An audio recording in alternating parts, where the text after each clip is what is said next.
Sir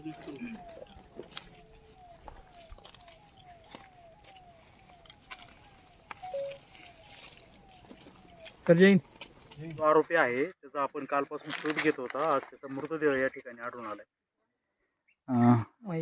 हां, काल या ठिकाणी जे जुन्नरमध्ये जी घटना झाली होती त्या मुलीवरती वार करून आरोपी या भागात पळून आल्याचं आम्हाला माहिती मिळाली होती. त्या अनुषंगाने आम्ही माननीय पोलीस अधीक्षक साहेब तसेच स्थानिक गुन्हे शाखेचे माननीय वरिष्ठ पोलीस निरीक्षक श्री शेळीमकर साहेब यांच्या मार्गदर्शनाखाली आम्ही समांतर तपास करत होतो.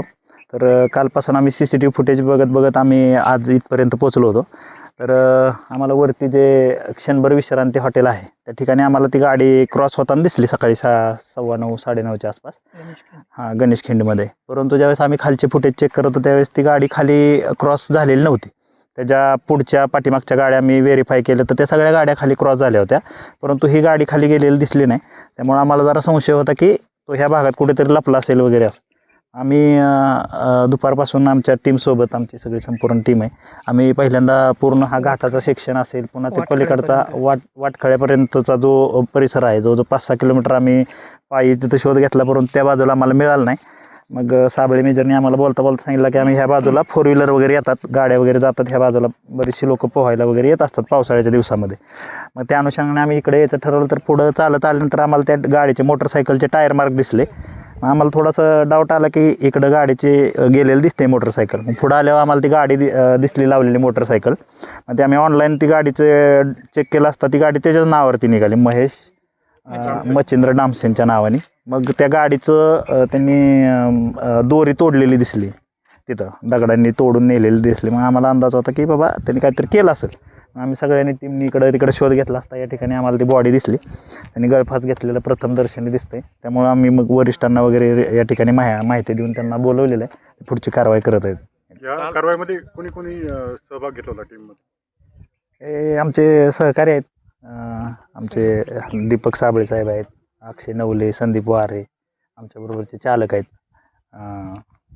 खंडे वगैरे, आणि ह्यांची पण आम्हाला तिटमे साहेब वगैरे, पुन्हा अवचर साहेबांचं वगैरे त्यांचं पण आम्हाला मदत झाली. त्यांनी CCTV वगैरे फुटेज बघण्यामध्ये आम्हाला ज्या काही गोष्टी अपेक्षित. ते शर्ट आम्हाला काल माहिती जशी मिळाली की हिरवा शर्ट घातलेला आम्ही, त्यामुळे आम्हाला ते शोधायला सोपं झालं थोडंसं. काल म्हणजे पूर्ण 5-6 किलोमीटर डोंगर चढून तुम्ही पाहत होता? हो हो हो हो, बरोबर. CCTV फुटेज जे आहे ते कधीचे चेक केले होते आपण? म्हणजे हे अंदाज याच्यामध्ये त्यांनी जी काही आत्महत्या केली दिसते आणि याचा अंदाज काय असतो? म्हणजे काल 9:15 वाजताच्या आसपास इथं CCTV मध्ये दिसली ती गाडी आम्हाला क्रॉस होताना. क्षणभर विश्रांती हॉटेल आहे तिथं, परंतु तिथून पुढं आल्यानंतर तिथं 10 मिनिटामध्ये ही गाडी इथं 5-10 मिनिटामध्ये पोचायला पाहिजे होते, पण ती गाडी तिथं पोचलेली नाही. मग आम्हाला अंदाज होता की मग ह्याच भागामध्ये कुठेतरी तो लपून बसला असेल असं. तिकडे जे गुन्हा केला त्या गुन्ह्यानंतर त्यांनी येऊन लगेच हां, बरोबर. काल ते गुन्हा केल्यानंतर त्यांनी कदाचित इथं आल्या पहिलं सुसाईड केलं असावं. घटनास्थळावर आता आपण पाहिलं त्याची बॉडीची अवस्था कशी आहे? ते उन्हामुळे बॉडी लवकर डिकम्पोज झालेली दिसते, पाणी वगैरे सुटलेलं आहे, फुगलेली आहे बॉडी पूर्ण. काही चिठ्ठी वगैरे काय आढळून आली नाही अजून. ते आता ह्याची टीम, फॉरेन्सिकची टीम येत होती, त्यामुळे आम्ही थोडं वेट केलेलं आहे अजून. म्हणजे फॉरेन्सिकवाले आल्यानंतर चेक करतील ते. काय समजायला तुम्ही एक आव्हान करणार या गोष्टी? शक्यतो कोणी असं अशा प्रकारचा कायदा वगैरे हातात घेऊ नये. एवढंच काय असेल ते कायदेशीर मार्गाचा अवलंब करावा, जेणेकरून अशा घटना घडणार नाही.